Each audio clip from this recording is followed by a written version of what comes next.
I have awoken from my 1,000-year slumber to ravage the earth once again. It's a long-standing tradition that any game which achieves great popularity will inevitably gain a Chinese mobile port to appeal to the Chinese markets, as with Terraria, as with Minecraft, and today we welcome our darling, our beloved, Enter the Gungeon to those hallowed halls. Recently, a video went up on the official Devolver Digital Bilibili channel, Bilibili being a Chinese video sharing platform which functions similarly to YouTube. This video is a trailer for an official mobile port of Enter the Gungeon for Chinese players, currently entering into a closed testing phase, to release at some point in the indefinite and infinite future. I'm not sure if this was teased more in the Chinese game media, but it certainly came as a surprise to me. The game itself already has a listing on the Chinese App Store TapTap, where it is marked as available for pre-register. One of the major roadblocks in trying to read up on this port is that I don't speak or read Mandarin or any other Chinese dialect. Shocking, I know, so I've had to rely on a mix of some of my polyglot associates and Mr. Google Translate. Bear with me. In a post announcing the recruitment period for game testers on TapTap, user Chinhuai gives the following information on the game's release. Or well, he probably said something like this. This is all through Google Translate because honestly it's funnier if it's wrong. To the bullet warriors who are not afraid of death, if you are tired of the one-trick magic outfit routine of the Meat Pigeon game, a tedious adventure drawn out by random generation and infinite replayability, and battle brushes with stacked numerical buffs, I don't know, Google Translate garbling it. Meat Pigeon, by the way, I had to figure this one out, is the direct translation of these two Chinese characters, which makes a lot more sense when it's written in its pinyin form, Rogu. They're just calling it a roguelike, but I do find it endlessly amusing that the Chinese phrase for roguelike directly translates to Meat Pigeon. We sent out an invitation to the dungeon from the mysterious distant star. That's right, Steam Hell Barrage shooting roguelike Enter the Gungeon, Enter the Gungeon, will launch an authentic official ported mobile game version with the latest trailer to take a look. How to participate in player testing. The mobile version is in the porting and optimization stage. We hope to get your first-hand valuable feedback as soon as possible to adjust the operation design and online experience of the mobile game in a targeted manner. Therefore, we plan to launch a round of closed and confidential testing for Android players from April 19th to the 22nd. The current test package is still under development, and we plan to invite about 600 Android players to try it out first. This test will include all the standalone content and online modes of the original version of Advance the Dungeon. Then there's some more stuff regarding the testing groups. Very good dungeon, got my sharpshooter spinning. So what's so special about this top-down pixel shooter that's been released 8 years ago? Deep in the gun prison, there is no emotion, it's all skills. Launch invincible rolls, snake-like movements, lift tables and lower braziers, and a series of silky combos. Pick up a handful of weird weapons and face the haul of bullets from the dungeon villains. God, I love how bad Google Translate is at everything. It makes this so much fun to read. The guns released from each treasure chest are all imaginative, shooting lasers, rainbows, tentacles, or Tetris blocks. The barrage emitted by each monster has a strange shape, snake bullets, chains, and even the boss's rather narcissistic self-portrait dot matrix. In order to find the magic bullet that can erase the past, dungeon explorers cannot escape the ultimate torture of which comes first, the gun or the bullet. After all, in the game you can play as a bullet man holding bullets and shoot the bullet-emitting gun at the bullet monster. Is there a high barrier of entry for the game? Practice as much as you want. Let's play another 100 million rounds. A Soul-like in the 2D pixel world from a bird's eye view? Don't give in yet. The gameplay of Advance to the Dungeon focuses on a concise, pure, and easy-to-understand strategy.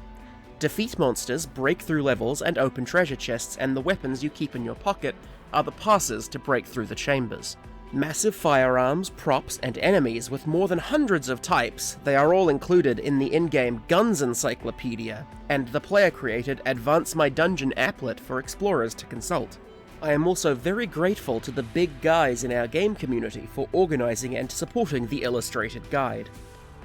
Facing a large wave of barrage incoming in battle, it is indispensable to practice flexible positioning and shooting operations.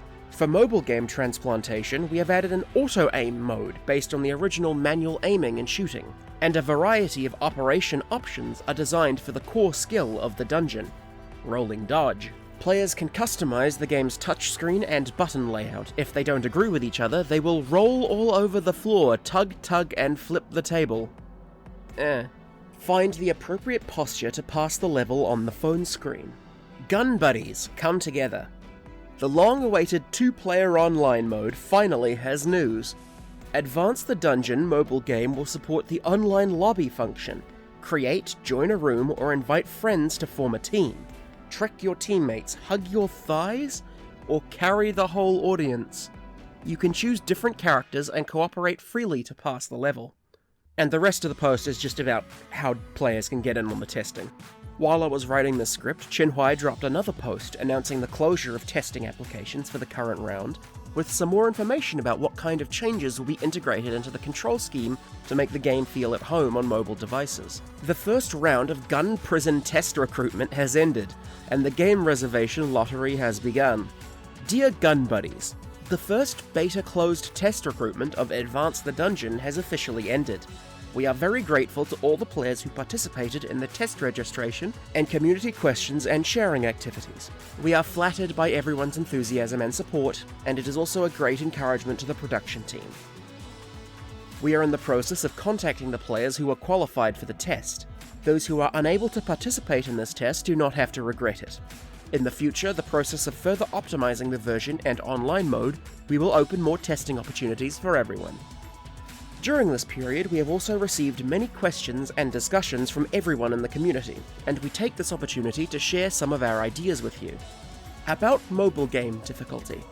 One of the highlights of the original PC version of Gun Prison is the high challenge of the Hell Barrage gameplay. We have seen many old players discussing whether the mobile version will optimize the difficulty of the game, and whether porting it to the mobile phone will make the operation more difficult.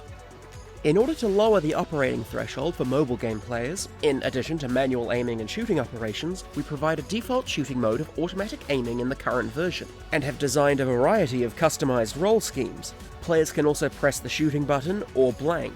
Use a gentle stroke to roll. Difficulty is the characteristic of Gun Prison. Of course, while retaining the original game experience, we don't want the hardcore label to become an obstacle for players to enjoy the game. Therefore, we also want to understand everyone's intuitive feelings about the difficulty of the game through this test. Based on the feedback from test players, we will further optimize the game, especially the early difficulty experience. Gamepad support. We are in the process of adapting the mainstream controller support on the market, and hope to give players a variety of operating options in the official version. This test does not support controllers for the time being, and we also want to test whether players can experience the current version of the touchscreen solution, whether it is in line with everyone's mobile gaming habits. More details online. Some old gun friends are curious whether the new online connection of the mobile game will have some adjustments to the gameplay functions compared to the original local connection. Compared with the original version's same screenplay, the mobile version's online two-player mode is remote different screen connection. The separation of play scenes between teammates also means that many details of online connection need to be redesigned and debugged. Not only is the connection stable, but also the distribution of dungeon resources, the synchronization of information between the two parties, etc., are all important factors that affect whether players can smoothly cooperate to overcome levels. The online function of the current beta is still a version under development and optimization. We have opened up all operable characters online for players to choose and unlocked various Rift products and NPC characters so that everyone can directly experience the corresponding gameplay. At the same time, the two-player mode in the beta version has added mechanisms such as teammate summoning and individual teleportation. We hope to collect as much as possible your feedback and valuable suggestions on these design adjustments through the first round of online beta testing to help better optimize the online experience between gun buddies in the future. TLDR, this version of Enter the Gungeon has slightly altered controls to make the game work better on mobile, including options for full auto-aim and swipe to roll. In addition, the game is being retooled to support an online co-op mode, with the ability to teleport away from your partner, and to summon your partner, probably just teleporting them to you. The GIFs briefly interspersed into these posts give a glimpse into the game's control scheme. And if I may inject my personal opinion, it looks a bit crowded, but that's just me. You can see the buttons for moving, shooting, blanking, reloading, rolling, and switching guns, as well as a unique set of controls for the resourceful rat punch-out phase. We're also treated to an early look at the online co-op player UI, appearing as a smaller version of the main UI which displays armor, blanks, and health. The UI also seems to be showing both players' connection strength as well as the second player's username. One detail that's easy to miss is that the second player is actually the pilot, not the cultist. This means that playing as the cultist won't be mandatory for co-op to function. Lastly from these posts is a short clip of the convict and robot standing idly in a chest room, while a little Thingus Wingus appears above the robot's head. I'm not sure what this is, or what it's supposed to be, but my first thought is perhaps some sort of emote system to communicate with other players online? I'm not sure. Feel free to tell me in the comments if you've got a better idea. With these posts out of the way, let's watch the actual trailer, posted on the Devolver Digital Bilibili account.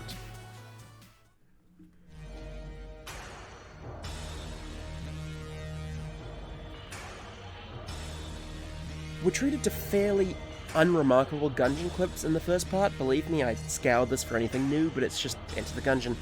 That is, until we hit this next part. A red splash screen, akin to the one that plays when you face the High Dragon. The text proudly proclaiming, "The God Gun treasure, the sky is the limit." But what interests me is the figures on the left. There's the High Priest, we know him, say hi, but on the far right is this sprite. For anyone unaware, this is an unused boss splash screen image for the cultist, presumably from an earlier time in Enter the Gungeon's development where the cultist wore grey rather than purple. It sat in the game's assets unused for years, and to pull it out for this trailer is rather baffling. Perhaps its inclusion here is meant to represent a generic gun cultist enemy, but the hood being up makes that rather unlikely. But let's not beat around the bush, nobody cares about the use of the grey cultist sprite compared to the figure standing right next to him. That, my friends, is pretty clearly the Cosmonaut. For anyone who doesn't recognize this little guy, he is a completely unused character from Enter the Gungeon. We've spoken about him plenty before. His design is pretty clearly a mix of the SK-1 spacesuit worn by Yuri Gagarin, the first man in space, and the fact that he's just bones in there might be a reference to the iconic Vashta Nerada of Doctor Who fame.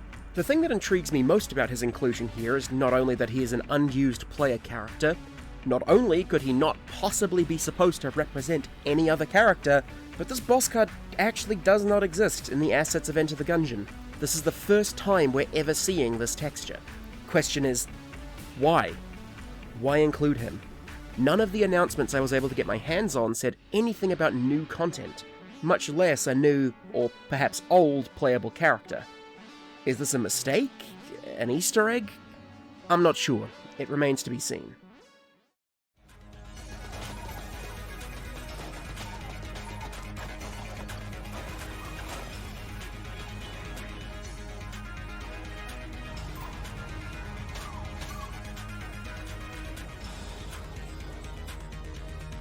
Continuing through the trailer, we're shown more normal gameplay and another splash screen. This time blue with the text, "Flash, twirl, and move. You'll roll out a way to live your life." The only interesting thing about the characters on the left is that whoever edited together this trailer doesn't know how to use nearest neighbor interpolation to make a sprite less fuzzy when upscaled. Just use nearest neighbor. Little piece of advice. More gameplay, then yet another splash screen with some more characters on the left. The text here reads, "Online teams fighting side by side," which finally leads us into some clips of the mobile exclusive gameplay. Most of it just higher resolution versions of what we've already been over from the posts, save for a brief clip of the Marine and the robot demolishing a room of enemies, and some fella named Eric. Eric also shows us that the special UI for Player 2's health looks a little janky on the robot, showing empty heart containers. While technically accurate, it's a tad confusing, as it looks like you could heal him. And that's that. The rest of the trailer isn't much of note. I'll leave a link to the trailer on Bilibili in the description below in case you want to take a gander yourself. Last resource I want to show you is that tap listing for the game I mentioned way earlier. This page is pretty unremarkable aside from a collection of promotional images at the top. There's the trailer, of course, this image showing the bullet in the forge with the helix, and this button that I don't think I spied in any other screenshots or footage of the game. This might be something that was changed or removed or only visible under certain circumstances. I'd wager it opens your inventory. An image of the bullet fighting the Mind Flayer, an image of the robot taking the fight to a fridge maiden in the RNG department, this image of otherwise mundane co-op dungeon crawling which seems to showcase some sort of in-game profile picture support for cooperative play. At least, these must be profile pictures. I don't know what these creatures are, but they damn sure aren't the convict and robot. Last picture is this accursed thing. This is, yet again, an example of using outdated material in marketing, though it's hardly a unique fault this time. If you look at Enter the Gungeon related publications for any length of time, you will inevitably see this image. It's everywhere. I assume because it looks cool. One problem though, this boss right here is called the Bullet Bishop, and he's not in the game. He was removed fairly early in development. This image must be part of some outdated press kit or something, because it just keeps popping up in articles new or old. This concludes my personal mini-rant about this godforsaken collection of pixels. As part of making this video, I reached out to Modkick at Devolver Digital and asked if there was any more information they could give me about this port. While they said they weren't able to speak on what team was behind making the port, their answer contained one valuable nugget of information that I couldn't find anywhere in the Chinese language sources. While the game has only been officially announced on our Chinese channels for now, the game will release globally too. We'll have more news in the future regarding ETG Mobile. The future is always uncertain, but at least for now, it looks like the plans are for this game to go global some point after its testing period on the Chinese markets. This is definitely one topic to stay tuned to. Hope this was informative for you all, big thanks to Modkick for their statement, and Anala Phoenix and Circus Polling Artist for help with translating the Chinese text in the trailer. But for now, I've got to return to my 1000-year slumber. You guys heard of Inscription? I love Inscription. I've been making mods for Inscription, it's fun. See ya!